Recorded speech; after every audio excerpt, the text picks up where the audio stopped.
Friendly people are welcome to join us. Next week is the third Sunday of the month. Instead of a lecture series, though, we'll be having a meeting of the ACA board members and ACA members to discuss bylaws. Which would be very boring for an outsider. Yeah, so if you were really looking forward to a lecture, you'll probably have to wait till next month. As I said, you don't have to be a member to attend that either. And in addition to those, we have a number of weekly social events. On Monday nights, we have Godless Gamers at the home of Russell Glasser, who is our normal host on the show.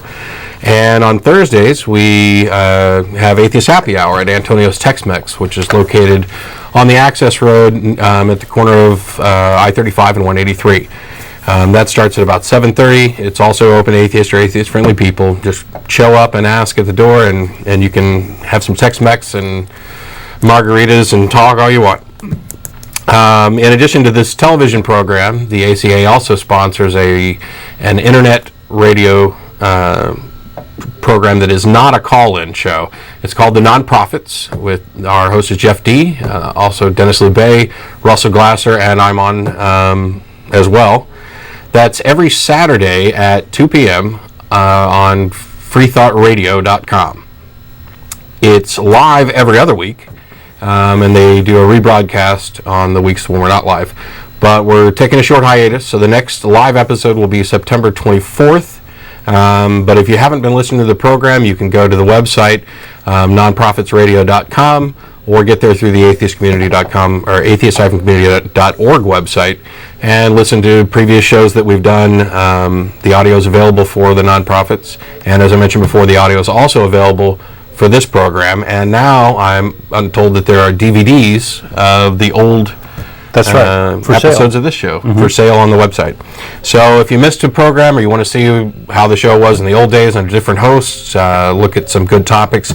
We've done a lot of different topics over, almost 7 years? Oh, it's over 7 years. Over 7 years on the show, and I'm relatively new to the show, but it's been a great experience for me so far, and the show was great in the past, and I highly recommend, plop down a couple bucks, pick up a DVD from whatever, and the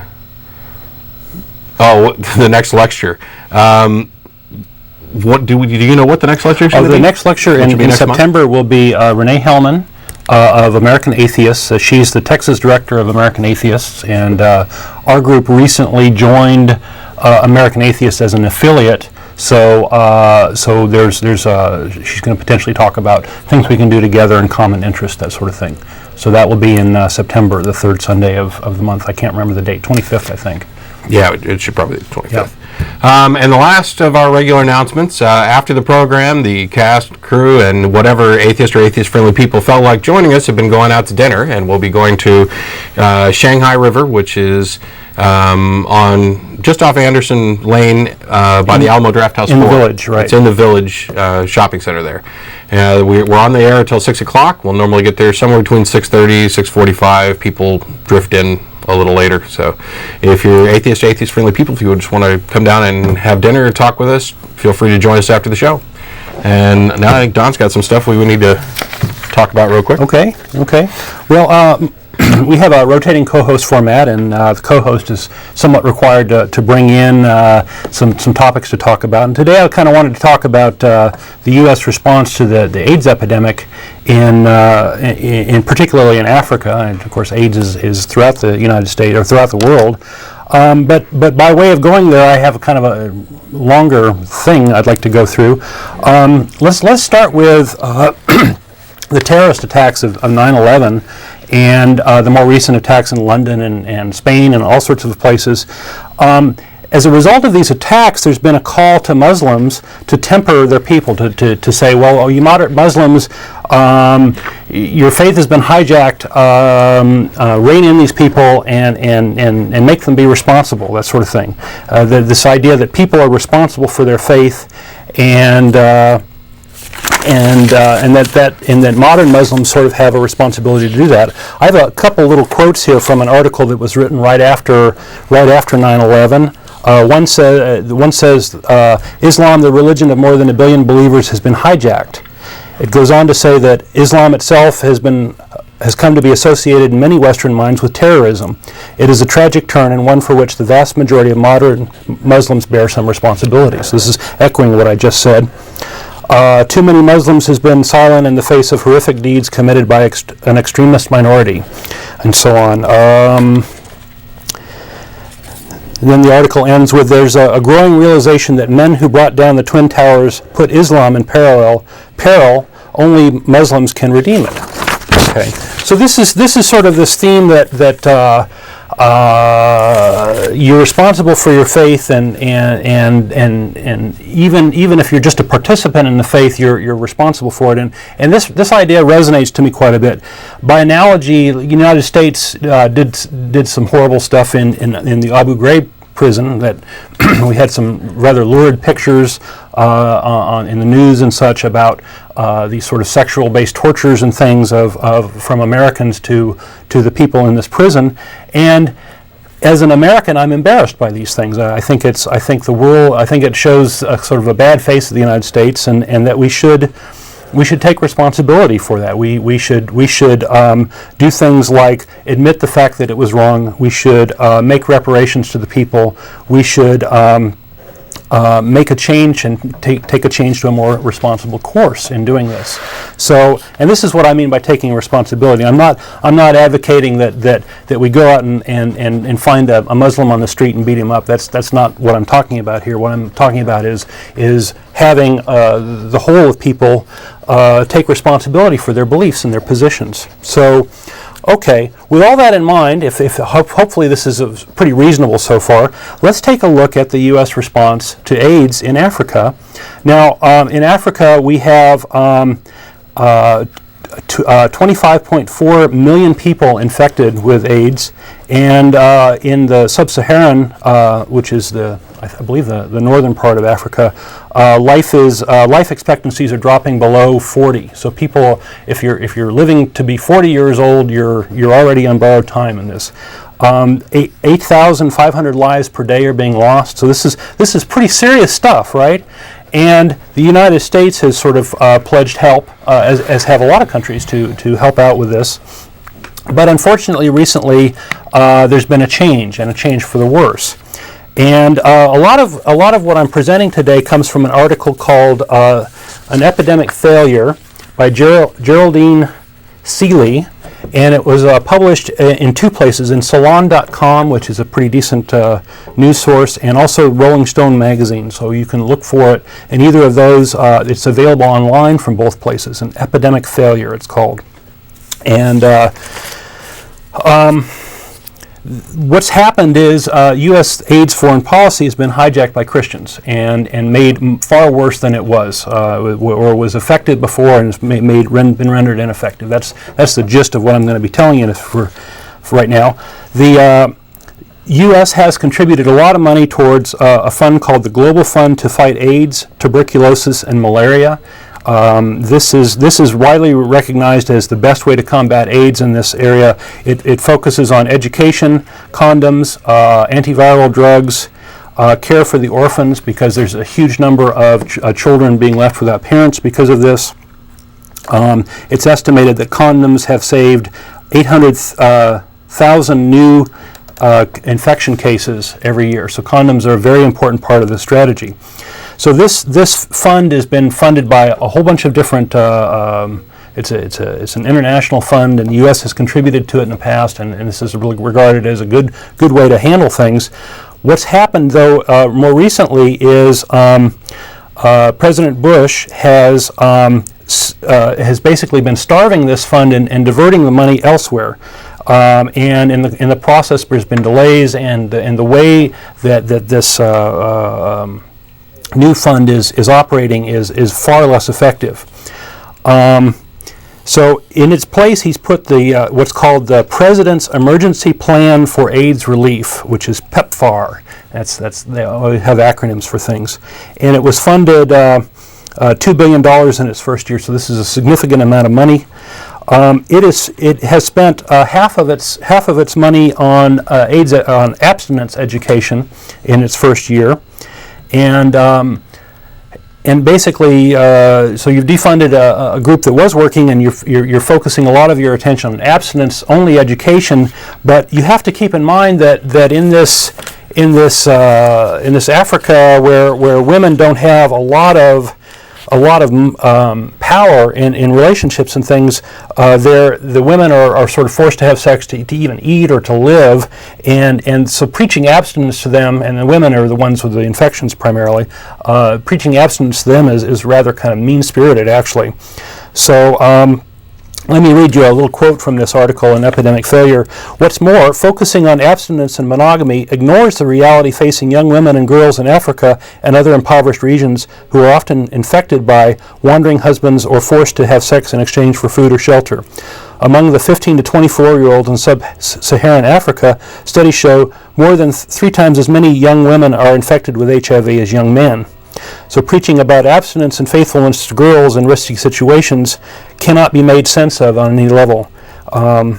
It's the executive director for the Center of Health and Gender Equality in Tacoma Park, Maryland, claims that it's not only contrary to public health practices, it's contrary to common sense and contrary to human rights principles. So abstinence only is a bad thing. Condoms are basically become taboo. There's a huge misinformation campaign going on there. Basically, groups that are handing out condoms are being vilified as promoting promiscuity and tainting moral values of Africans, which is pretty pathetic. You keep in mind that condoms also have the ability to keep populations in check, which is very important. Overpopulation is considered by most people to be the biggest moral concern in the world. So condoms are very important for both AIDS and for overpopulation, but this program is basically defunding that. They're discouraging condom use. In Uganda, they've basically created an artificial shortage of condoms by forcing the Ugandan government to engineer a nationwide shortage of condoms, issuing a recall of all state-supplied condoms and impounding boxes of condoms imported from other countries at the airport, claiming that they needed to be tested for quality control. So basically, the U.S. under the U.S. influences has sabotaged a program in Uganda that was working pretty well. It's interesting that Bush touted this program, and it worked. It was this sort of ABC approach: abstinence, be faithful, and condoms. And it's sort of the condoms that are a big part of making it work. But Bush has taken sort of control of this. Taken control of the success and claimed it's his success, gotten rid of the condom part of it, and just left the moralistic part left. So it's really sort of sabotaged that. There's a group called the Population Services International that's a U.S. contractor with years of experience in HIV prevention that can no longer promote condoms to youth in Uganda or Zambia or Namibia because of PEPFAR rules. And this group is being vilified as a shady and sordid organization that is leading the Africans into immorality. Okay.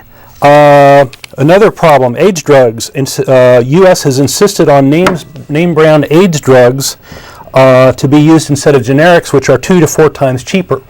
So if your goal is to save lives, you should be using drugs that are the most effective for the amount of money. You shouldn't be using the drugs that help necessarily helping the ones that help the U.S. Pharmaceuticals. But unfortunately, our AIDS czar, Randall Tobias, is a former CEO of Eli Lilly. So that whole arm of this has been sabotaged by corporate greed. So there's other influences here. So and what's behind this? What's behind this is that basically Christians have taken over, have gathered together and taken over and hijacked parts of the U.S. government, including the foreign policy for AIDS. And in this case, the Christian agenda is sexual misinformation, focusing on abstinence and monogamy. at the expense of the lives of the people to be helped, right? So there's this claim that this is some sort of moral advantageous thing, but in reality, these people are being killed. So I would claim that it's not moral to be killing people or to enable their death. Now you might be able to say, well, this is just the religious right, or this is just evangelicals who have done this, but in reality, the Catholics are very much part of that too. Back in 2003, the Vatican claimed that condoms have holes in them, and to use them promotes AIDS. And so there's this notion that I've got a quote on that too here.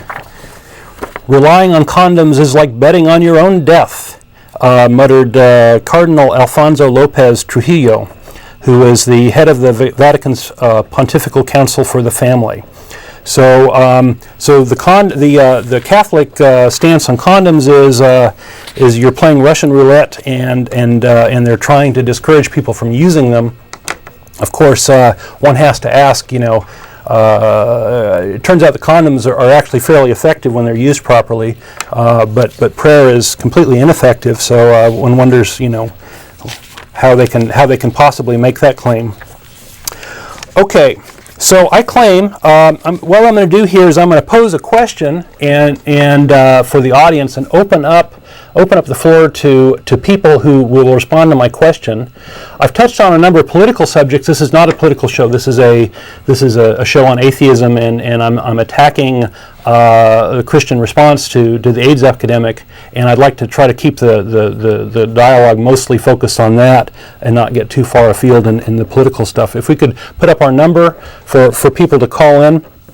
So what I'm going to do now is pose a question to the audience, and hopefully people can call in and defend their faith. I claim that the Christian action in this case, in this instance, is an organized way of killing people. And furthermore, it's killing far more people than the terrorist attacks have ever killed. So in effect, this is a much bigger problem. In this idea of how do we bring our moderation in, and how do we rein in our extremists? We should be asking that of Christianity as well as Islam. I claim that killing people is morally wrong, and that's exactly what this program is doing. If Christians bothered to read their 10 Commandments, they would realize that. Killing people is not compassionate, so this notion of compassionate conservatism is complete BS. And if you buy that, you're pretty stupid. I recommend you read this article before deciding that that's a good thing. Killing people is not good. It's not a pro-life stance. So this notion of pro-life is completely BS. This notion of you're going to help people's human dignity is complete bullshit. So I don't buy any of this. The message that this is sending to the world is that might makes right, and the U.S. If it's perfectly okay to arrange the death of people who disagree with you, and that's the message that's getting out, and that's the message that the rest of the world is hearing. And the U.S. is portrayed by this message as lacking compassion and kind of a thug in the world. And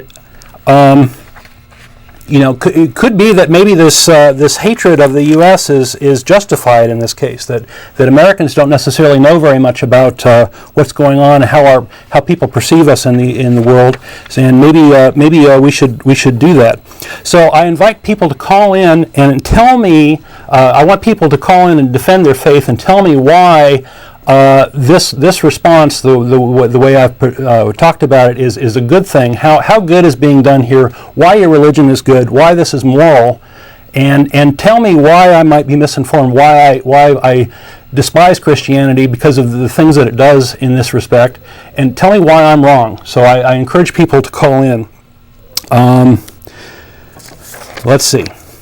When I generally, so we'll leave that open, and I'll talk about a couple other things, and while we're waiting for callers. And basically, if you don't call, basically you're agreeing that Christianity is about killing, and that's par for the course, and it's a moral cesspool of some sort, right? So I invite you to call in. What might some of the callers say? Well, oh, it's just George Bush. He's a bad guy. He's not a true Christian, right? So we might hear something like that. No, what we have here is we have a coordinated response of people who have taken over the government in order to do this thing, right? So they purposefully hijacked a program that worked. Okay, it's not an aberrant group of Protestants or Catholics, because both Protestants and Catholics are involved in this thing, and supposedly Christianity has this universal morality, right, from God, and is this what God really wants? Although I haven't been able to get two of them to agree on exactly what that morality is yet. Right. Or you might say, well, that's not my sect. My sect doesn't practice that. Well, how did these people get into power? And this is the same game that you can play in Islam and say, well, that's not my sect. My sect isn't blowing up buildings. It has nothing to do with me. So I think these are all sort of denial sorts of things that you might have. We had a couple callers. We can jump to them if you want. I've raised this question to a number of folks, and I've gotten lots of squirming on the issue of why Christians might be responsible for this, and I'd really love to have an explanation. And given that I'm accusing Christians of being murderous thugs here, and given that I don't want to judge people on a moment's notice, I would like for folks to put up our web address, our email address, tv@atheistcommunity.org. You can write and tell me what's going on with this. Yeah, if your call doesn't make it on the air, or you have something else to say, or you don't feel like talking on the air and you wanted to get a hold of us, you can email tv@atheist-community.org, and all of the cast and crew are on the list to receive that. So yeah, we can go on and try. Yeah, we'll take a few callers and then we'll go back. And we'll start with Darby. How you doing? Hey, fine. How y'all doing today? Pretty good. Hey. The only problem is I think I screwed up because I can't disagree with anything you've said so far. Okay. I totally back you, and the fact that, like in Lubbock, Texas, they teach abstinence only, and now 1 in 4 girls is pregnant. Yeah, they're among the highest rates of teenage pregnancy and teenage sexually transmitted diseases in the country. Right. And yet they won't teach anything but abstinence. Yeah, it's a head in the sand approach, as far as I can tell. I mean, nobody can deny abstinence works. That's undeniable. Teaching abstinence, however, does not work. Abstinence only doesn't work. Again. Abstinence and free condoms would work. Yeah. And the fact that any trade deal we sign with Africa, they have to sign on to protect copyrights of prescriptions or pharmaceuticals. Yeah. And so they have to buy from Merck or Pfizer, and who can afford $1,000 when they were paying $50? That's right. That's a huge problem. That's definitely a very huge part of the problem. The pharmaceuticals are super powerful, and they've got their tendrils and everything. And one could claim that what we have going on here is we have this perfect storm of people in the government who are happy to sell out the world, sell out the United States for profit, and people who are happy to sell out the United States for power to appease their own God, right? So that we got both of those influences, both pulling pretty hard, and I don't want to deny the fact that we do have a huge pharmaceutical influence in this, but if Christians have really taken over this foreign policy in Africa, then they could stand against that, right? They could be part of the solution instead of part of the problem. But they go on and add it on to CAFTA, and now there's 5 more South American countries that can't buy generic AIDS or HIV medicine. So they're just putting more people to death. They've signed a death warrant for about 100,000 people. Yeah. And there's no stopping this. I cry when I think about this. And the Christian right and even to the middle has really just taken over all foreign policy, and I'm ashamed of what the rest of the world must think of what we are exporting, and it's just intolerable. Yep. Anyway, I'm sorry, you're looking for people to defend it, and I dare anyone to try. But one more thing I wanted to say, I'm Crawford or bust come Wednesday morning. Huh? I'm heading to Crawford, Texas. If he can vacation there, so can I. Okay. So I hope you get your message across. That's off subject, but I'm going to go up there and let them know we do not approve of this Christian administration. Okay. Anyway, thank you much. Thanks a lot for calling. Let me throw another little quote in here before we take another caller. Sure. I'm going to quote a little bit from the U.S. White House Africa policy document. I just pulled this from the web a couple days ago about the official policy. In Africa, promise and opportunity sit side by side with the disease, war, and desperate poverty. This threatens both a core value of the United States, preserving human dignity, and our strategic priority, combating global terror. So I would claim that this is doing neither. It's neither preserving human dignity because you're going off and killing people, nor are you helping with the terrorism because you're creating a lot of people that that are going to be mad at you for your lack of compassion. Yeah, one of the things about the whole situation that's always bothered me the most, and this is nothing new. They've done this a lot. Is you mentioned earlier? Speak. you mentioned earlier, there are clinics and stuff, and where in order to get federal funding, you have to agree to what you can and can't tell the patients that come into the clinic. You can talk about abstinence, you can't talk about condoms, and you can't talk about, good, real sex education.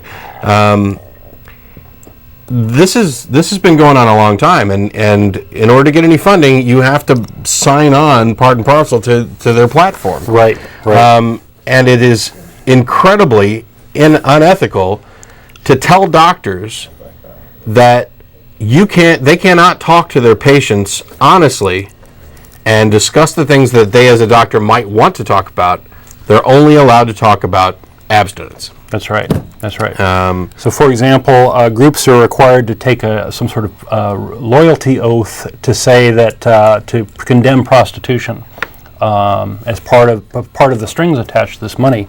Now, to its credit, Brazil has had a very good success story in their AIDS funding, and they have basically told the U.S., "We don't want your strings. We care about our people more than your agenda." So I admire them for doing that.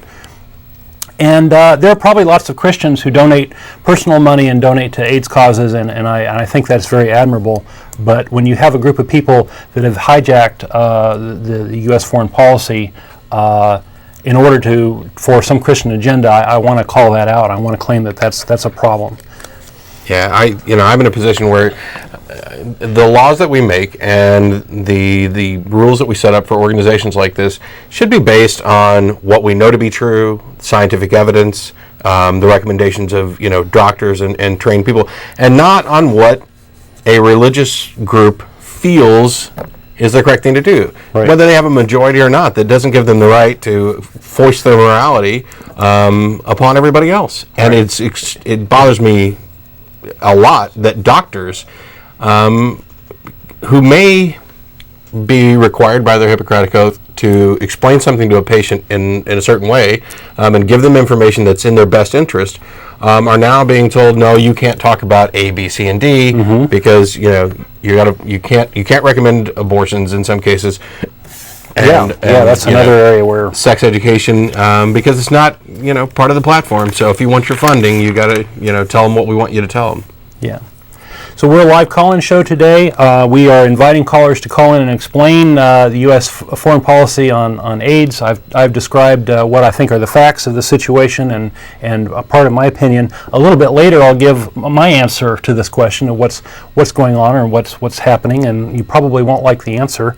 But I invite callers to call in and tell us how this is compassionate, how this is moral, how this is good, and Christian's influence is very evident here. Let's go ahead and take this caller. Sure. We've got Fernando. How you doing? Okay. Thanks for taking my call. Sure. What you got? I have a problem with religion. Religion itself is bad for us, for everybody. I would agree with that. Why do you think so? We have wars because of religion. We have people dying in Africa because of religion. We have all these problems because our religion is trying to impose rules and regulations and constitutions based on something that we don't even know is true. Mm-hmm. It comes back to the beginning of the time, that is, who or why we are here in the first time. Right. We have now money that is spent on, war, because we're trying to make Christian the religion across Latin America, across Europe, across the Middle East. But it's sad that instead of being aware of that, more and more people are drawn by religion, by fear, by this powerful influence that is money and stupidity. That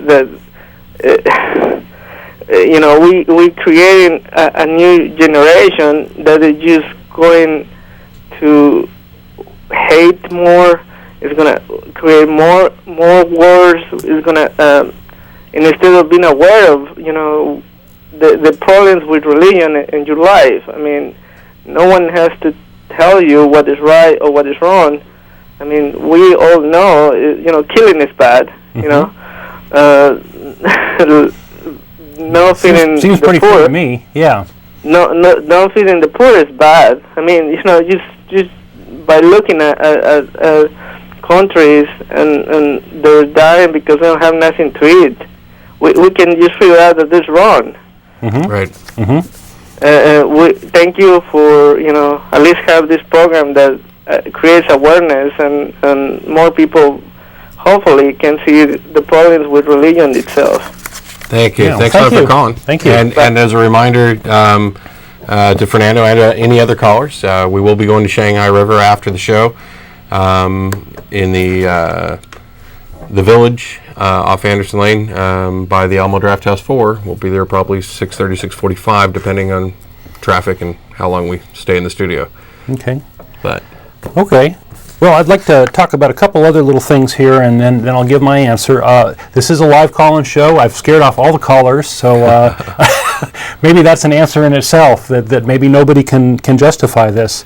Let's widen the question a little bit and have people call and tell us if their church has ever expressed any concern about this.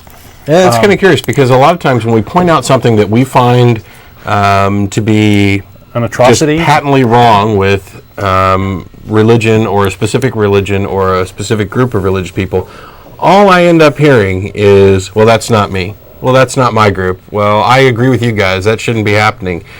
It's amazing how many Christians agree with me on so many things, and other religions as well. I don't mean to segment them, set them off separate, but they all agree with me when we have a nice, logical, rational discussion, yet they don't do anything about it.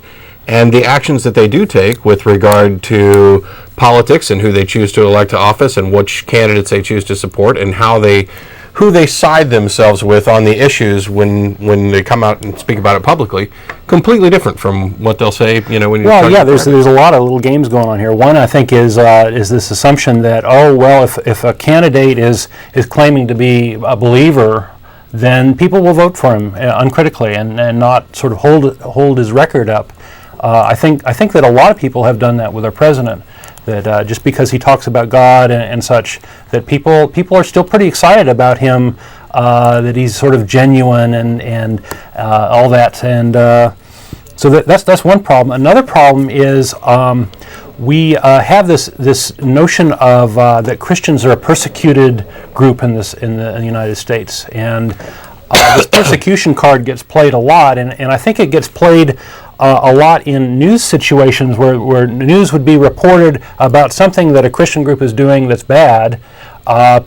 People will write into the newspaper or whatever and say, well, hey, you're persecuting Christians. We're actually good people. Quit doing this. And sometimes they'll even go as far as having death threats, that sort of thing. And so the news media has actually become very gun-shy about reporting stuff that's bad about Christianity because of this. So, there's a difference between persecution and taking responsibility, and I think we're on the wrong side of that line right now. Let's see. Here's a little article from a pastor I agree with. He's talking about the fact that, well, if the U.S. is a Christian nation, then maybe we should, as a Christian nation, be Christly in the sense of caring for the poor and doing charity work and that sort of thing. And he claims that in 2004, as a share of our economy, a U.S. economy, we rank second to last after Italy among developed countries in governmental foreign aid. So if we're a Christian nation, he claims that we're doing pretty poor. Per capita, we give 15 cents a day in official development assistance to poor countries. That's per person. So 15 cents a day of your taxes goes to that. So that's he claims that's not very much money, and he's a Christian that is making these claims too. So I actually admire that as someone who can criticize his own religion and say, well, hey, something's wrong here. We're not living up to our ideals. Let's go ahead and take some calls. Sure. On line one, we've got Jay. How you doing? Hello, I'm agnostic. Okay. So I don't condemn religion for whatever they want to think. That's their way of doing things. Now, if you're saying that over in Africa they're taking away the condoms for religious factor, maybe so, but how come it could also be the same way that they stop food issues are going to the people, of giving it from care products and stuff like that? Money? I'm not quite understanding your point. Can you rephrase that, please? Okay. I didn't understand what you said. All right, maybe they're holding the condoms back, as you're saying, Yeah. for their people, for the same purpose that they held food back, money and greed. Oh, there are lots of agendas And going on. what I would like to get in on, because everybody talks about AIDS, because I'm a Korean vet. Mm-hmm. There was a disease that was brought back from Korea and was referred to almost like a jock itch. Okay, and had no 4 guys in our squad came back with it. Mm-hmm. And corresponding to them all the time, back and forth for the longest after we got back. Not one could have a child. Mm. When it was, whatever the matter was, that when they had it, and she became pregnant, it was nothing but a glob and a mess of tissues, and all of them had early abortions, in a sense, on their own.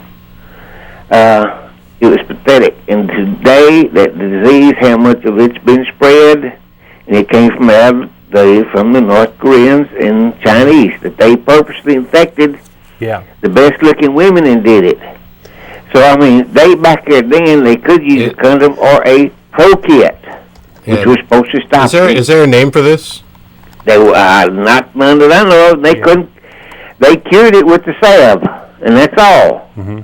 But later, when I got back, and I was corresponding back and forth to them, they kept telling us every time their wives got pregnant, they lost it.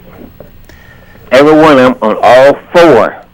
So the only thing in common that they finally got back was this junk that looked like jock itch. I mean, it showed up, and it was done very simple.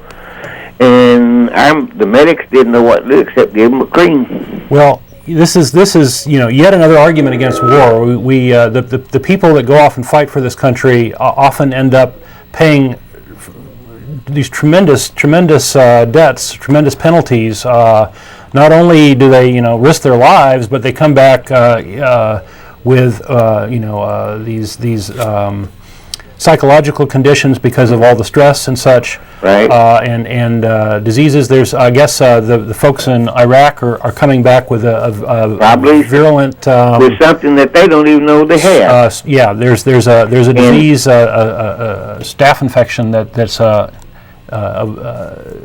the antibiotics are not. It's an antibiotic-resistant infection that's coming back, and they're having to quarantine people when they come back, and this is not good. Well, if stupidity overrides for your urge for sex, then they're crazy.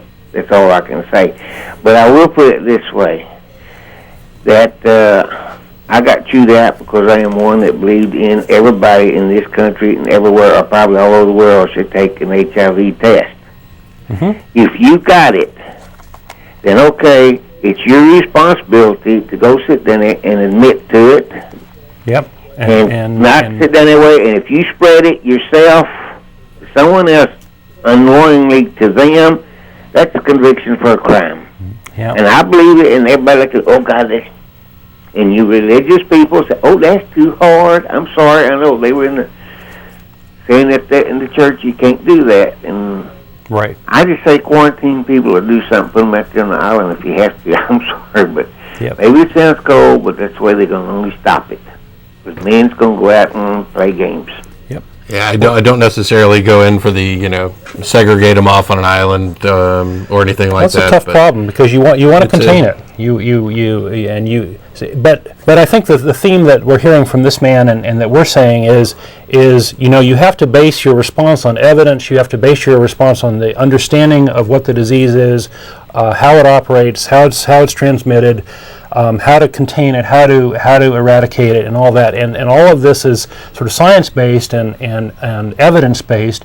And this is the thing we argue for very much on this show is let's do things based on the real world instead of the fantasy world of religion, and we'll have a chance of solving it.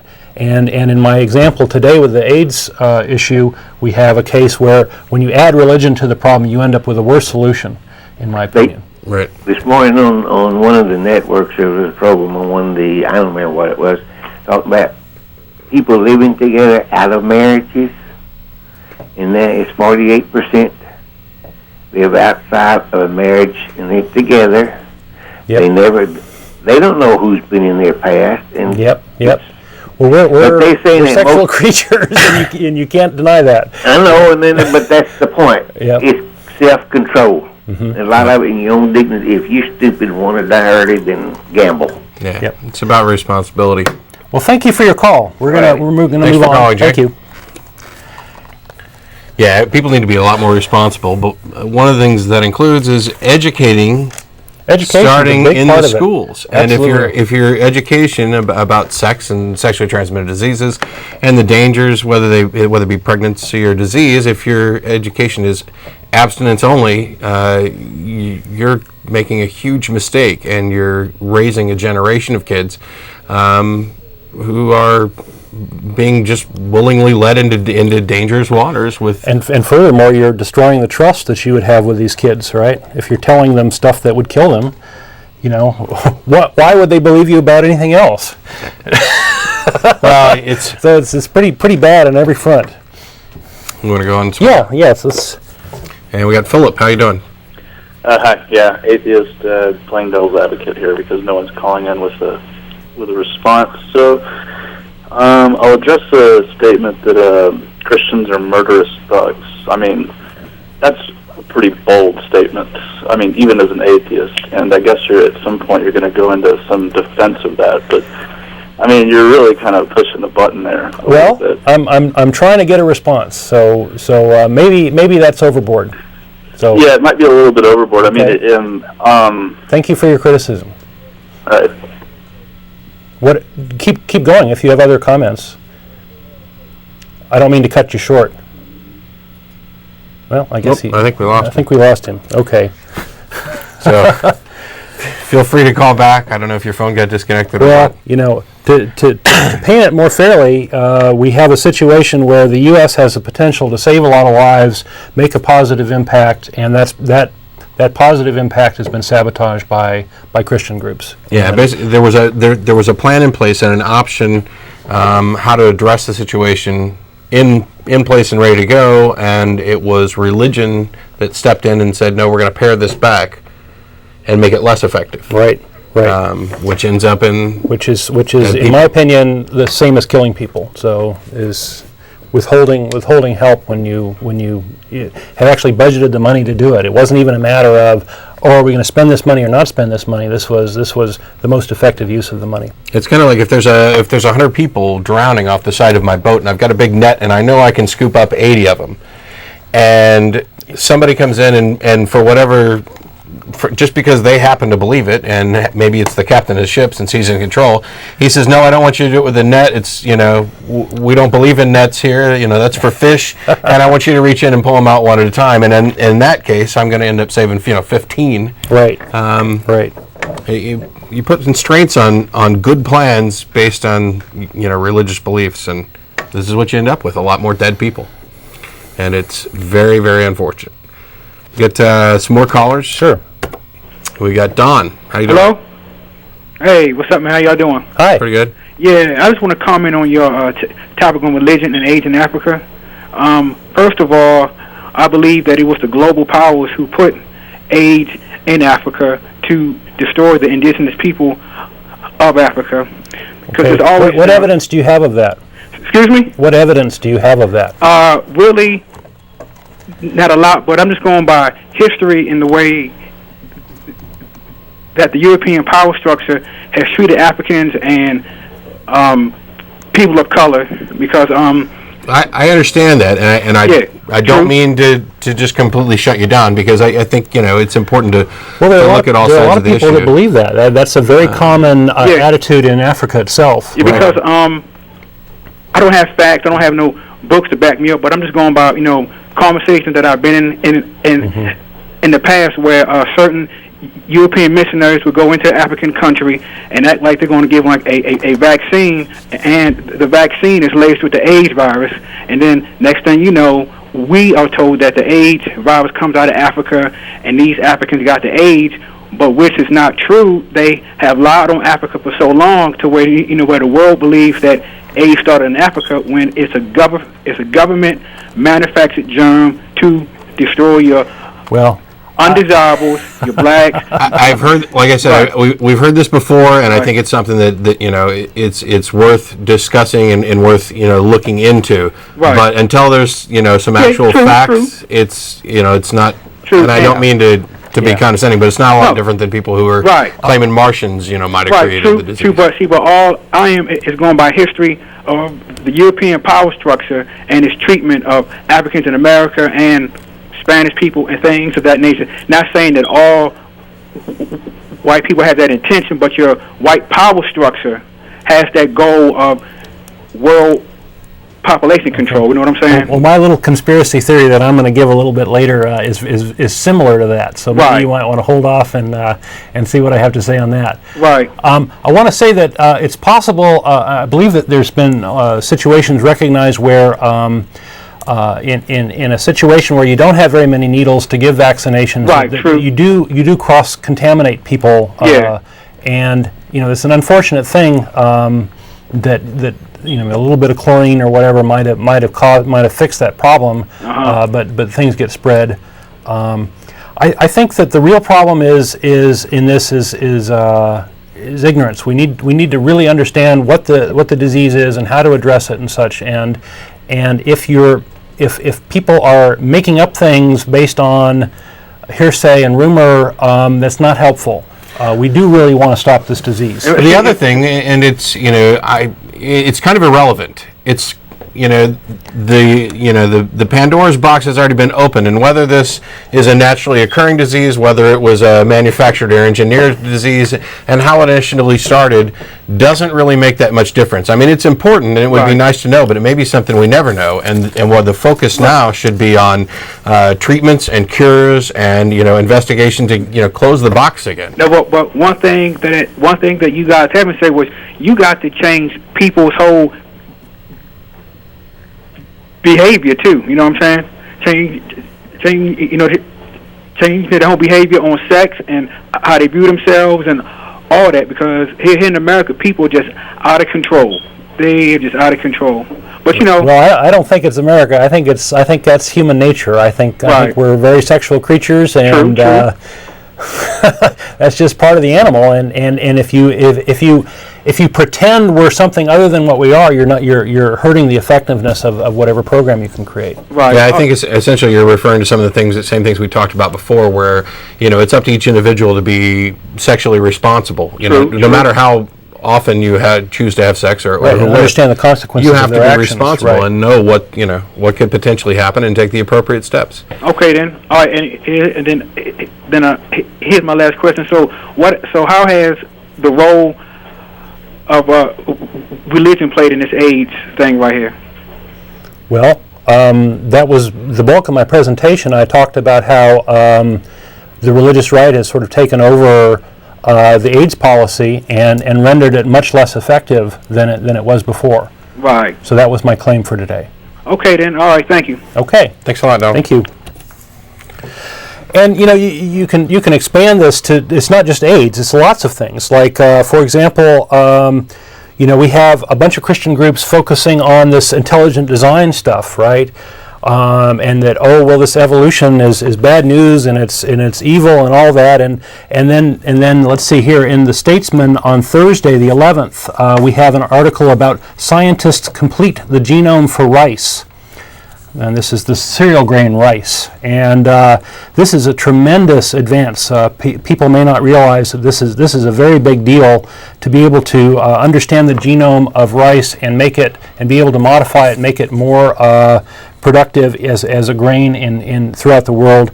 It says here that rice serves as a principal source of calories for about half of the world's population, and that the number of people in the world is expected to jump 50% to 9 billion by the middle of this century. So these, just understanding the genome of a cereal grain is a tremendous boost. I mean, so there's far more philanthropy going on with this understanding of this genome than there is with intelligent design. The one is actually trying to feed people, and the other is trying to get in the way as much as it can. Yeah.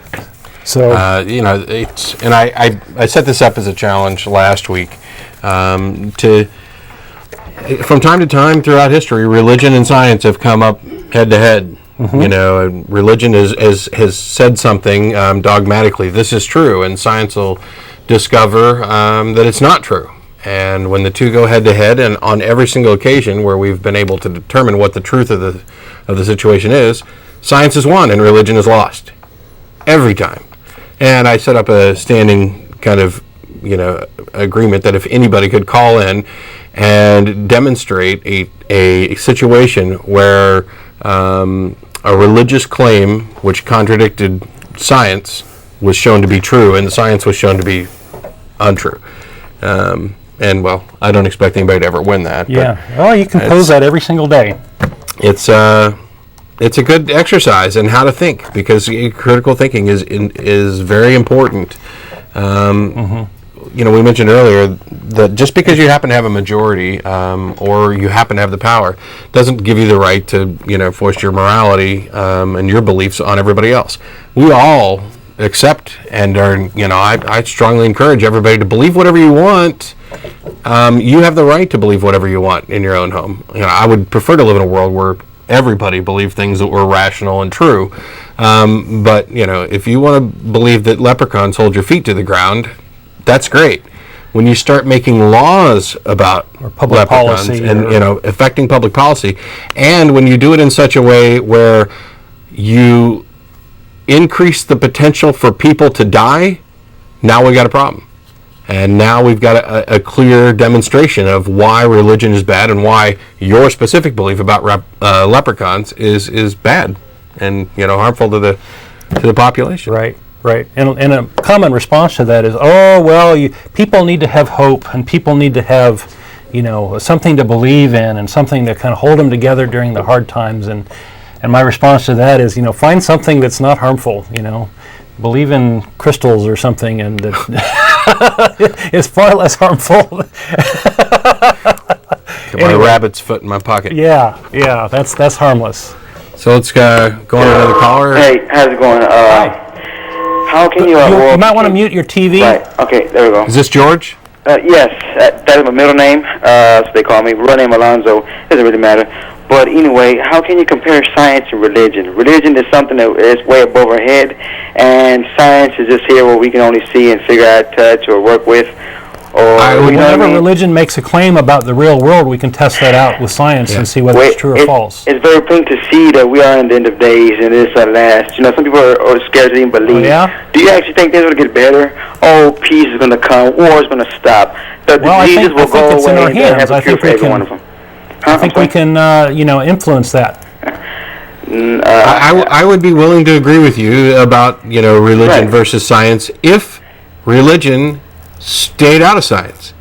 If churches did not affect policy, like we talked about a minute ago, if religion didn't make claims about reality that we can test and show are incorrect, if it was a completely esoteric spiritual claim that was, personal to a believer, that's great, fine. But see, that's when the beast comes in, of course, man, we try to overpower I haven't met religion. any beast. Can you tell me about that? The beast, or there's no certain beast here on earth. There's the beast, the spirit, of course, the devil, whatever, some people don't believe in spirits, so I guess you don't believe in spirits. What evidence do you have of the devil? I'm sorry? Do you have any evidence? Evidence. You have a footprint or a burn mark or something? Man, it's plain to see, man. I mean, you can't see it. Turn on the TV, you see. I mean. Well, what you're talking about is you're seeing evil things and interpreting it as the works of a mythical being and ascribing an end of days thing to it. But what proof is there that your interpretation is correct? And where does evil come from? Science or why not understand?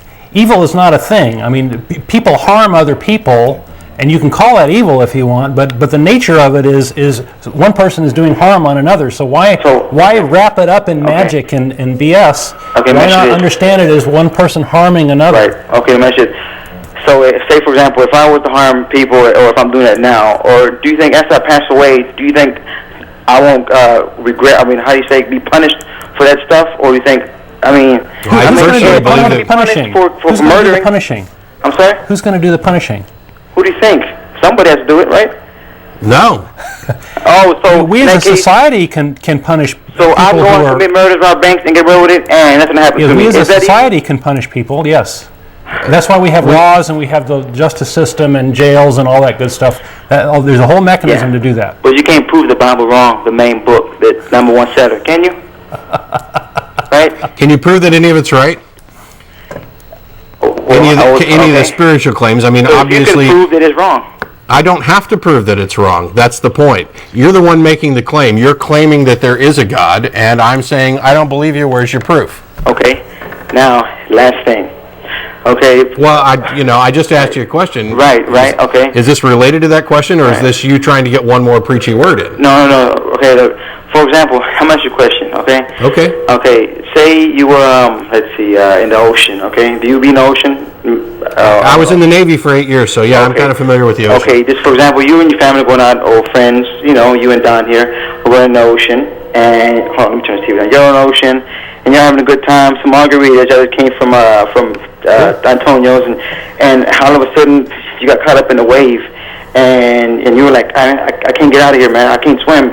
Just you by yourself, and in your head, you're like, I know I'm not gonna make it out of this wave, man. I know I'm gonna go down. Who are you gonna call on? I mean, what are you gonna say? Oh, this is it. I'm gone, or I bet you'll say, God, please help me. I'm sorry for you know what I mean? Well, you'd probably lose that bet. Atheist and Foxhole's issue. You will lose that bet because there's no way I'm going to call on something that I don't believe in. Your basic question, let me answer. Your basic question comes down to, do you call on somebody in times of trouble? If you're an atheist, you don't believe there's a God, so it doesn't make any sense for you to do so. But I'm betting that you would. Well, you're betting. Can I finish? Yeah. You're betting wrong, and the reason is, I was a Christian for 25 years. Ooh. This is nothing new. I understand the concept of calling out to God in times of trouble. What I've chosen to do after evaluating science and philosophy and a number of other things is try to live my life where my beliefs are as in tune with what is actually true as possible. And one of the things that goes along with that is if I'm in trouble and I'm in over my head, I need to rely on myself and I have friends and family who I can call on in certain times. But in your specific scenario, if I'm stuck out in the ocean and I'm about to die, then I'm about to die, and there's nothing I can do, to change it or affect it. And I'm certainly not going to call out to a God any more than I would call out to unicorns, leprechauns, or Santa Claus. Oh, it was man-made, of course. Of course, man is going to make fairy tales, but I just can't see how y'all just. This end of days is coming, people are dying, diseases are going out there, wars. It all speaks to that in the Bible. And why is it that we've heard that exact same claim pretty much every decade for the last 1,000 years or so? It's coming more and more true, we've been in the end of days for a long ass time. Yep. Right. I know you just don't see it, and we're not going to see eye to eye. I really don't care if you don't believe it now, but I'm just saying. How can you not care? Years or so, the if you're a believer, is that what you're talking about? I'm sorry. I mean, you say you don't care if we believe or not. How can you not care? If you're a believer, aren't you supposed to care whether we believe or not? I'm not really hard. See, I believe in God, but I don't go to church. Preach. I preach to kids. I preach to kids, but they don't listen. But I just feel sorry for y'all. I feel sorry for y'all, man. But I guess you live in a pretty mellow life. But of course, everybody pays at the end.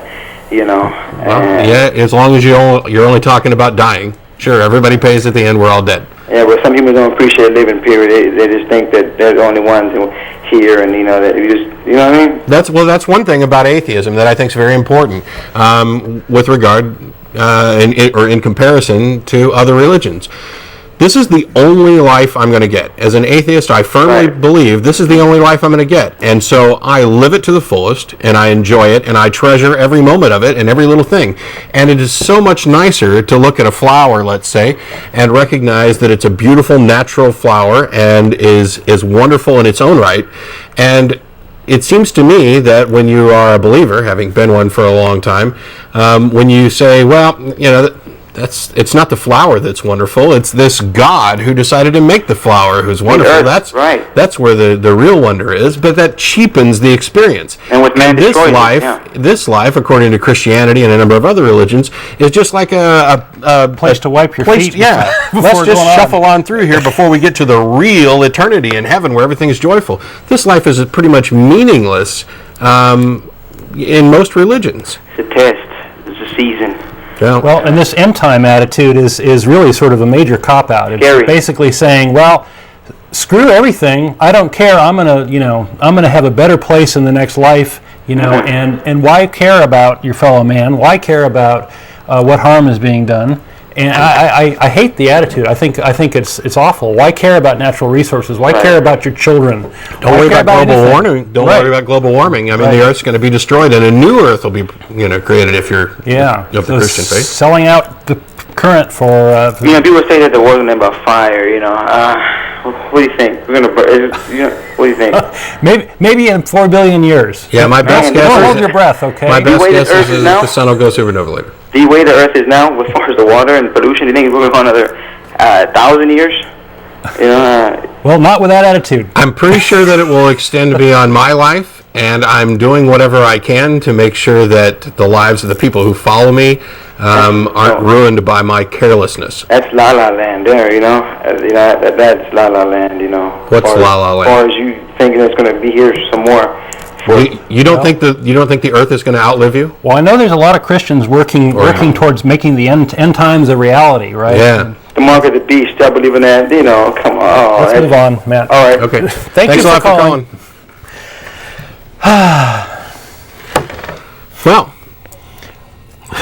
Well, why not destroy the world, make Jesus come back? That's it. What a great idea. There's a lot of things that Christians specifically never ask themselves.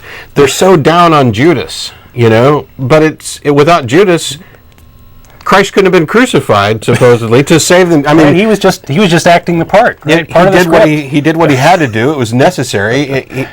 If there's a God, God knew he was going to do it, and he had to do it. Heck, you think they'd be throwing like parties? There'd be a Judas Day. Thank you for doing your part, making sure that our Savior died. Because if he wouldn't have died, we'd all be screwed. Right, and all those Jews that get blamed, right? Yeah, and if heaven's, well, see, the thing is that there are people with that type of mentality. That woman who, killed her kids to send them to heaven because she felt that it was much more expeditious to send them there directly and there's than a to let twisted them logic grow to up in that. this evil world. Yeah, there's a twisted logic to that. You know, and Well, if you're going to become sinful after the age of 8 or whatever, and you're deathly afraid that your children are going to become sinful and go to hell, maybe it's better to send them to heaven, early. If Give you them an early honestly ticket. believe that a child, an infant who is killed before they, reach any The cognitive age of ability, reason, right. if you honestly believe that they're going to go directly to heaven, and you firmly believe that, then it seems to me that the most caring thing you could do is kill them, rather than risk or them use a condom and growing have up them to, in the first place. Yeah. If you believe that strongly, I'd rather they just weren't reproducing at all. But Yeah. Well, that's why we have the Darwin Awards, I guess, right? Let's take we another going some more? caller. Sure. We got Mike. How you doing? Hey, how you doing? Hi. You were. I was wondering to take about what you said earlier when you said you wanted to get into political discussion. This is about religion, but I really don't think in this day and age you can avoid politics because politics. Well, religion has crowd worked control its and way into crowd politics very control. much, right? We Right, do, we they're do not- have some requirements. Well, I know, but politics is about crowd control, and this country has been controlled by the dumbing down by religion, and as all countries are. Eventually, they pick religion, and then that religion eventually will dumb people down because you can either believe or you can think, and believing is, I think you've heard Christians say, "Let go and let God." Well, that basically says that Right. way I don't have to worry about it. Right. And they think, Get your "I'm being a morality good out of a Christian." Cracker Jack box, and it's much easier than having to think, I right? always wondered if that saying wasn't the same thing as saying stop praying. Well, Maybe when God you will said pray a while for you. ago, the statement you were saying a while ago, but it'd be much more Christian. Just go ahead and kill a kid before you, if you think he's going to go right to heaven. And see, that kind of logical thought is rejected because, and it's made it's evident by the previous caller who's obviously been filled. His belly's been filled with this all these arguments why by his preachers. This is why religion is. And you throw these arguments back in the face of every atheist you see, and that's why every time you get one, because they're not thinking about it, they're just spitting back, well, what's the mark of the beast? Isn't it obvious? And you're going, what beast? What mark? Here we go. Yeah. And this end time stuff is because God said, and therefore that's why, and that's Yeah. logic to them, because they've been dumbed down by religion. Right. Well, this I don't think end you time can- stuff has become very popular with the Tim LaHaye books and all that. And so when you say, what I'm saying was you want to restrict politics from this, I don't think you can do that anymore. Maybe there was a time when we had a freer society, but it's come down to the evidence that you presented earlier that religion is taking over our foreign policy, which should never have been a Part of factor. it, right? Yeah.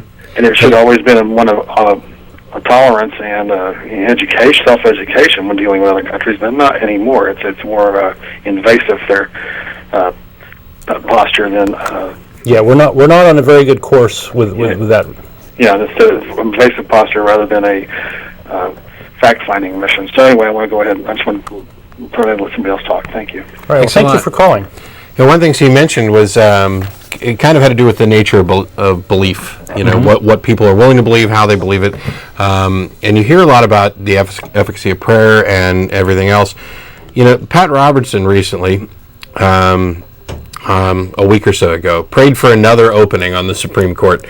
2 years ago, he had a special prayer vigil. By the way, today's Justice Sunday, so there are people meeting specifically to do more of this, praying for openings on the Supreme Court. Or Justice Sunday 2, the sequel, I think is what this is. Right. 2 years ago, he prayed for an opening on the Supreme Court. And 2 years later, we've got Justice Sandra Day O'Connor has decided to retire, and now we're dealing with replacing her. And Pat Robertson claims that this is answered prayer. 2 years? Yeah. It took 2 years for God to answer that with as many old fogies as we've got in the At Supreme some Court. point, they're all going to step down eventually, Yeah, right? and how could that prayer have not ever been claimed That's to right. be answered? Eventually there's going to be an opening because man doesn't live forever. When you're talking about the efficacy of prayer, you cannot have prayers which are automatically going to happen and use that as a proof that God answered them. I fervently pray God, please let the sun rise tomorrow. Well, claim success, right? It's absolutely silly. and when they're not doing that, you have this remembering the hits and forgetting the misses, like like they're on the John Edwards show or something. Well, I claim it's basically just masturbation, right? It makes you feel good. That has no impact on the world. Yeah, my cousin is dying. Please God save her. And if she makes a recovery thanks to the medical knowledge and the work of doctors and researchers for throughout history up to the point, God gets the credit. And if she dies, well, that's what God wanted to happen. So it's not really that bad. I mean, we're doing God's will. You can't lose. Right. If there is a God, I'm taking him to Vegas. Right. Because if the lightning hits the plane, it's a natural occurrence. If the people live after the plane wreck, which happened recently, then it's God. They had the pilot, who worked his ass off to make sure that plane landed as safely as possible. It's on fire. They got rescue crews there, quickly rescue all these people. All that training was irrelevant. It was God. And all of it, every news program, it's a miracle, it's a miracle. No, it wasn't. Nope. Jon Stewart on the Daily Show did a wonderful thing. Right. Go to if you get the internet access, you can go to Comedy Central and watch the actual clip from the Daily Show. I think the clip's called "It's a Miracle." Yep, it's a pretty good one. It's outstanding. It's the type of thing that I wish I could have said. Well, let's take one more caller, and then I'll give my little spiel, my answer for why Christianity is doing that. Sure, we got Clifton on too. Yes, I was listening to y'all for a minute, and are y'all do y'all believe that it ain't no God, or y'all say, I don't know if it ain't God or not? It's like y'all lost your. It seems like, from my point of view, atheist to me, it's a person that denies God. Well, the actual definition of atheism is without theism. It's atheism, which means we don't have a belief in a God, or you have a disbelief in God. There are people who have divided it up into weak and strong atheism, where weak atheists just say we don't believe, and strong atheists make a positive assertion saying there is no God. We know this. I don't really buy those distinctions, and I don't think they're really good representatives. It's like this. It's like you can't criticize anything that you don't know. Once I told you, or anybody told you it is a God, then it's up to you to accept it or not. Because no. Just because you said it doesn't mean it's up for me to immediately accept it. But I told you about it, though. The first thing that happens is you need to provide proof of your claim. Okay, now check this out. You got proof there is a God, then you got proof it's not a God. Where's your proof? You're not understanding. No, you're not understanding. Where's your proof is no God? Do you believe in leprechauns?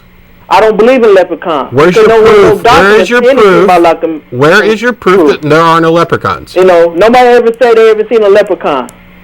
Nobody ever reported ever seen a leprechaun.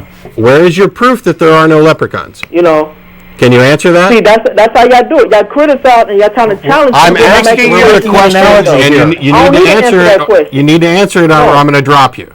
You don't need to answer that because. Okay. We talked about this a few times. We're more than willing to have discussions here. We love to get callers. We like to interact. And, whether it turns into a debate or not, that's okay. fine. Debates are fine. You ask us a question, and we will answer it as honestly as we can. But if in return, we turn around and ask you a question, and you refuse to answer it, or you duck and dodge or keep going down a path, I'm going to drop the call, because this is a show trying to prompt discussion and actual, debate or conversation, and not an excuse for people to come on, call the show, and preach. If that's what you want to do, is just preach, you can, take the producer course and get your own show. And to paraphrase, to sort of answer the last caller, a very, very quick note here is we were making an analogy between most people don't believe in leprechauns, and the reason we don't believe in gods is the exact same reason people don't believe in leprechauns, is we have no evidence, it's unlikely, it makes no sense, show me some evidence. And that's basically it, right? If there was evidence, belief in leprechauns is not warranted until there's sufficient evidence to support that belief. And as soon as there's sufficient evidence, and it's in some ways up to the individual, but there are standards of evidence which apply in situations like that. As soon as you have that much evidence, then it's okay to believe in leprechauns. And the same is true for unicorns, Yeti, God, and Santa Claus. If you tell us that there is a God, and I say, okay, provide some proof. Why is it, or, I'm not necessarily saying you need to provide me hard evidence and data right off the bat. You could make a logical argument saying, this is why I believe there's a God. And the only option that I have is to say, I disagree with your premise, I disagree with your argument, I disagree with, this fact or whatever. Or I'm convinced that I agree with you. Or I agree with you. I mean, that's the way discussion and debate works. But if you make a claim that I have to prove there's no God in order to justify my belief, and I turn that around and ask you what proof you have for not believing in leprechauns, well, you're not going to answer the question. Most people aren't, because there's not an answer. The second you say it, you're admitting that you're wrong and that your belief in God is just as unjustified as if you believed in leprechauns, which is the point. So some people consider it a trick question, so I'm not going to answer it. But the thing is, if you want to convince other people who have actually thought about this, and in my case, I was a Christian for 25 years, almost went into seminary. If you're going to try and convince people that your beliefs are correct and that there is a God, you better bring your A game. Because, arguments which can be defeated by leprechauns and unicorns right off the bat, probably not going to cut it. Well then, well said. Thanks. Let's go on to another caller. Okay. We got Don on line 1. Hello. Hey, Don, how you doing? All right, that gentleman was talking about getting out in the ocean and getting shipwrecked and praying to God. That's like, I've been told, I was in combat in a couple wars, and everyone asked me, well, an atheist, there's no atheist in a foxhole. And I told them, yes, there was. There's me. And they said, you didn't pray? And I said, no. I said, all them people who prayed were dead because they wasn't paying attention to what they was doing. Well put. You were busy looking for the enemy while they were on their knees with their eyes closed. And this thing about abstinence, the Catholic Church really doesn't believe in abstinence. Look at the Monsignor in New York City going with his secretary, married, and they don't believe in the adultery, but he's still doing it. Yeah. And look at all the court trials and everything, all the Catholic. Look at Jimmy Swaggart. He doesn't believe in abstinence either, but he only watches. Not to mention that little pedophile thing, right? Yeah. And Jimmy Swaggart, he just watches, What we would do? Oh, yeah. What would we do without him? Yeah. What we find out, I did some research looking around, and I don't have numbers in front of me, but what we tend to find out is that human beings are human beings the world over. That's right. And it doesn't matter. Christians don't have the corner on morality. With relation to the size of the population, the prison population of Christians and the prison population of atheists are not disproportionate. It's for being accused of being amoral, evil atheists. Yep. The number of atheists in prison is roughly, comparable to the number of Christians in prison. It's slightly less. It is, but it's not significantly. Not significantly. Reliable. It's got to do with the statistics of small numbers, right? And also the situation there changes because people are going to find God and claim God and whatever it takes to maybe get them past the parole board. Yeah. Well, that's just like in the Playboy this last month. They had an article in there that 80% of the people that found Jesus gets divorced. The divorce rates for Christians from the statistics that I looked at are significantly higher than they are for non-Christians, and that includes other religions. Well, if you want to find out, people say, well, God doesn't believe in abortion and stuff. But if they look in Psalms 137:9, it says, it's just in Babylon, the daughter of Babylon had a baby, and happy shall he be who takes your little ones and dashes them against the rocks. Yeah. Yeah. Let's get rid of the kids that In fairness, I never ever reference that verse when I'm talking about the Bible's position on abortion. It's definitely one of those disgusting little tidbits that's in that book. Yeah. And most Christians have no clue about some of the things that are in that book. I did a show on the X-Rated Bible a couple months back. there's some stuff in there that's shocking, and yet we hand the book to 4- and 5-year-olds and go read this. Be a good little boy, read your Bible, with no supervision. Yeah, they do. Well, that's another thing that really gets me about the Christians. Now they're talking about these games that are on TV. They want to get rid of them because of the nudity, but not because of the violence. You got to get rid of them because of the nudity. Oh, that's bizarre, isn't it? Yes, it is. Yeah. And I asked some of the Christian friends of mine, I said, you show The Passion of Christ is the most violent movie I've ever seen, and I said, but it's all right for you to take your kids in there, but you can't take your kids to see any nudity. Yeah, in the bodies that you believe God gave us. Yeah, something's wrong with someplace. And sometimes performing the act that you believe God told us to do when He said, "Be fruitful and multiply." Yeah. There's a lot of hypocrisy there. And I got my little green man sits on my shoulder, and he talks to me, but they want to put me in the funny farm, So, yep. They don't get it past me. But thanks a lot, guys. Thanks a lot for calling. Care. Yeah, there was a little news story that I thought was kind of amusing that relates to that a little bit. There's a group that's got a catalog of things that and they're aiming for a Christian audience, and they're called the Vision Forum Family Catalog. And you can look them up on the web. And I want to read a little bit from their spiel. They say that the products in the 2005 edition of the Vision Forum Family Catalog have been carefully selected to share our passion for the Christ-centered biblical family. Sounds pretty typical right so far, right? Each reflects the commitment to others who have drawn the line in the sand and who will fight to the death in defense for Christian truth, victory or death, the Bible family now and forever. Anyway, there's more. Just a quick note to our last caller and any of our viewers out there. If you're an atheist, agnostic, atheist-friendly, it doesn't matter, and you'd like to come down and meet some of the cast and crew after the show, we'll be going to Shanghai River near the Alamo Draft House in the Village off Anderson Lake. And if you have a magic explanation for why Christianity is doing this thing with AIDS in Africa, please write us at tv@atheist-community.org. We invite your feedback, and we'd like to hear from you. We'll try to answer those questions and things, and if you get a really good response, we'll bring it out on the air.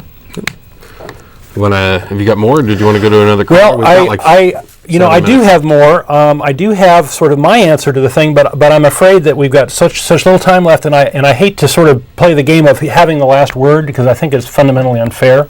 So I'm going to just hold it back, and we'll leave it at that. Okay. Well, we'll go on to more callers. We got Kevin. How you doing? Pretty good. Well, I don't have anything to say about the AIDS issue, but every time I watch y'all's show, I think of a geology class I took at UT. I don't know if any of you guys or any of the viewers have taken a geology class, but the class that I took, when it started off, it was real basic, talking about minerals and things, but eventually you get to the part that talks about fossils and how old the world is. And the various layers, the strata in the earth, right? Yeah, and how they're created, use that to and date what things. the minerals, what it takes to deposit those minerals, and yeah. all that sort of thing. And when you get to the fossils and the fossil record, my particular professor in my class actually had to invite anyone that had any deep religious beliefs to a bag lunch on a Saturday where we didn't have class, to kind of debunk their religious beliefs. Otherwise, he found in past classes he was unable to continue with the course. Oh, they would derail the course at that point? Yeah, it would start to have questions. People would have questions about whether what he was saying was true, and so to curtail having to answer so many questions, he set up a special session. Exactly. Well, that's a creative way to do it. We've heard from teachers at the high school and elementary school level where they get into various topics, and Christian kids have sort of been trained to disrupt the class because it disagrees with the faith that their parents have told them, and a lot of teachers are very frustrated by this, right? Because it basically makes certain subjects taboo in the class and sabotages the learning of the other kids. And that's a very creative way of dealing with it. Do you know anything more about how he did that and what sort of things he told them, that sort of thing? Well, a lot of people just realized that he wasn't a religious person and didn't want to go to the bag lunch because they didn't want their beliefs challenged. Okay. But he just basically said that, because I went to the bag lunch just because I wanted to hear what... Oh, you did? Okay. Because I was already an atheist at the time. Okay. I wanted to hear... He invited everybody, actually, to go to this thing. And it was at a museum, and it was in a special room in a museum. And it was just a classroom, a room that they have for classes. But anyway, you sit there, and he says, this is what I'm going to teach. And I know, if you have questions about, how old the Bible says the world is, go ahead and raise those now, because I'm going to tell you how old science thinks the world is, and how the earth is created, and what the earth is made out of. And then in the next part of the semester, that's what you're going to be taught, and that's what you're going to be graded on. Okay. So it was sort of an extra lecture that focused on the science around the biblical questions. So they would feel more welcome to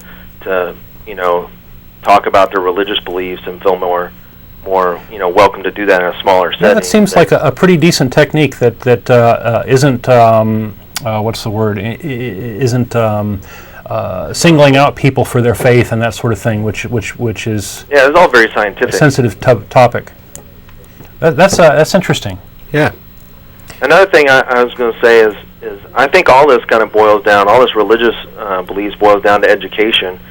Because I was just watching an educational program not too long ago about South American civilizations. It was called 5,000 Nations or something like that. And it was on KLRU, and they were talking about at the time of Jesus, there had already been civilizations in South America. At least three major cultures in the Americas by that time, right? And so it's funny that while Jesus was alive, and then all through the Middle Ages, before they discovered, they never once wanted to come save all these people with Jesus talk, because they didn't know that they existed. They didn't know that they were there. God hadn't told them, I guess. Well, there's a little bit of a conflict there, and we're running short on time, so I'm going to go ahead and let you go. Thanks for calling, Kevin.